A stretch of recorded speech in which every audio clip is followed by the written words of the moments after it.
All right, this is the last recording in the reading of Henri Bergson's essay for tonight, at least. I'm getting tired. It's almost 1 a.m. So Bergson says that we have to, there's a kind of, in the expression of thought, there's a kind of dancing of the sentence, and that I have to make the sentence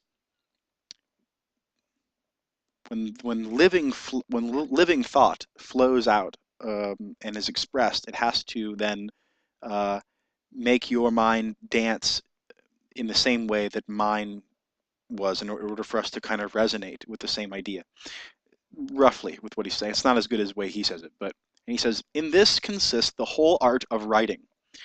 It is somewhat, excuse me, it is somewhat like the art of the musician, but do not believe that such music is simply addressed to the ear, as is usually supposed. A foreigner, however trained his ear may be in music, will not recognize the difference between the prose we find musical and that which is not, between what is perfectly written in our language and what is but approximately so. Evident proof that we are dealing with something quite other than a material harmony of sounds.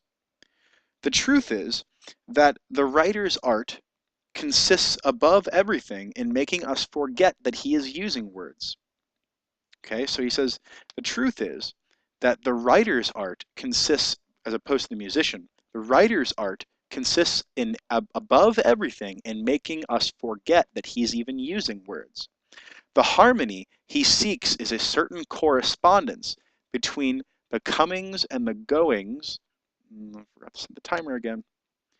The harmony that the writer seeks is a certain correspondence between the comings and goings of his mind and the phrasing of his speech, a correspondence so perfect that the waves of his thought borne by the sentence stir us sympathetically, and the words, taken individually, no longer count. There is nothing left but the flow of meaning which runs through the words, nothing but two minds which, without intermediary, seem to vibrate directly in unison with one another.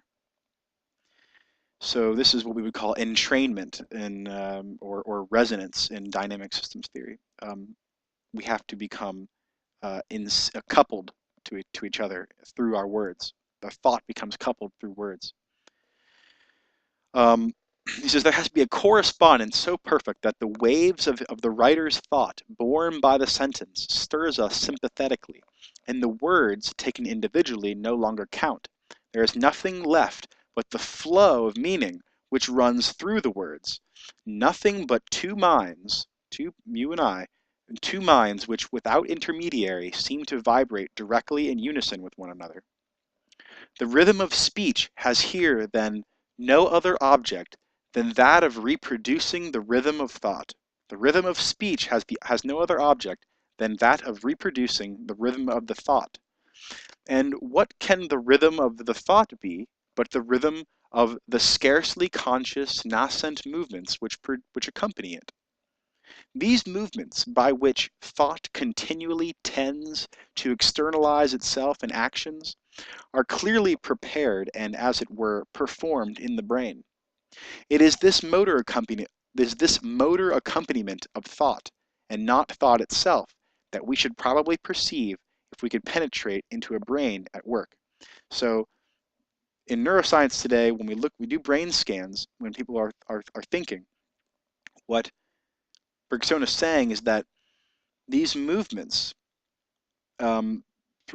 by which we express thought, by which thought expresses itself into action, these movements by which thought continually tends to externalize itself in actions, these movements, they are clearly prepared and, as it were, performed in the brain. It is this motor accompaniment of thought, and not thought itself, that we should probably perceive if we could penetrate into a brain at work. In other words, thought is directed towards action, and when it does not end in a real action, it sketches out. So in other words, thought is directed towards action, and when it does not end in a real action, it sketches out one or several virtual, simply possible actions.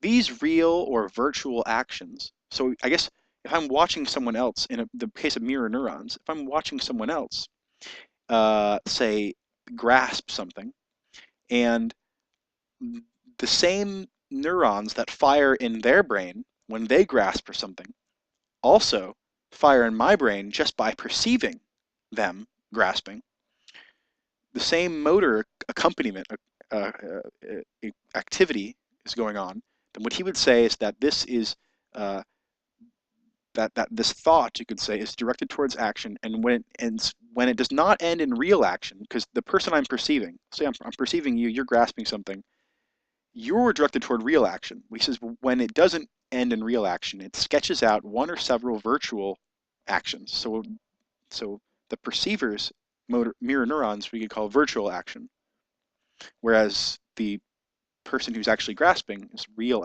actual action. If that makes sense. Some kind of tautologist, but okay. So it says these real or virtual actions, which are the diminished and simplified projection of thought in space, and which mark its motor articulations, are what is outlined of thought in the cerebral substance in the brain. The relation of the brain to thought is then complex and subtle. Were you to ask me to express it in a simple formula, necessarily crude, I should say that the brain is an organ of pantomime, and of pantomime only. Its part is to play the life of the mind, and to play also the external situations to which the mind must adapt itself. The work of the brain is to the whole of conscious life what the movements of the conductor's baton are to the orchestral symphony. As the symphony overflows the movements which scan it, so the mental life overflows the cerebral life. Now, but the brain, precisely because it extracts from the mental life whatever it has that may be played in movement, whatever is materializable, precisely because the brain constitutes thus the point of insertion of mind in matter, secures at every moment the adaptation of it because it does that, it secures at every moment the adaptation of the mind to circumstances, continually keeping the mind in touch with realities. The brain is then, strictly speaking, neither an organ of thought, nor of feeling, nor of consciousness, but it keeps consciousness, feeling, and thought tensely strained on life, and consequently makes them capable of efficacious or effective action. Let us say, if you will, that the brain is the organ of attention to life. That's what Bergson thinks, that there are there are like these threads of perception, and the threads running back to action, and that this tension kept in the threads from perception to action is what the brain does. It keeps keeps our attention toward life focused. And he'll expand upon that later when he talks about time. That is why there need but be a slight modification of the cerebral substance for the whole mind to be affected. I have referred to the effect of certain toxins on the consciousness, such as hallucinogens. And says, I have already referred in my previous books to the effect of certain toxins on the consciousness, and more generally to the influence of cerebral disease on the mental life. In these cases, it is uh, in these cases, is it the mind itself, and not rather the mechanism of the insertion of the mind in things which is deranged? So, when a madman raves, his reasoning may conform to the strictest logic. Hearing a man under the delusion of persecution, you might sometimes say that it is by an excess of logic that he errs. What is wrong is not that he reasons badly, but that his reasoning has lost contact with actuality, as when one is dreaming. Let us suppose, as appears likely, that the disease has been caused by a certain intoxication of the cerebral substance. We must not suppose that the poison has gone to search out the reasoning in such and such cells in the brain, nor consequently that there were, uh, at such and such points in the brain atomic movements corresponding to the reasoning. No, it is more probable that the whole brain is affected, just as a badly tied knot may make a whole rope slack. But just as a very slight loosening of the cable is enough to set the boat dancing on the waves, so even a slight modification of the whole cerebral substance can make the mind, losing its contact with the material things on which it is accustomed to lean, feel reality fall away from it, totter and be seized with giddiness. Indeed, it is by a feeling comparable to the sensation of giddiness that madness in many cases makes its first appearance. The patient feels bewildered as if he were losing his way. He will tell you that the material objects have no longer for him their former solidity, relief, and reality, which is true. We see this in derealization or depersonalization. He says the person who is where we'll continue next.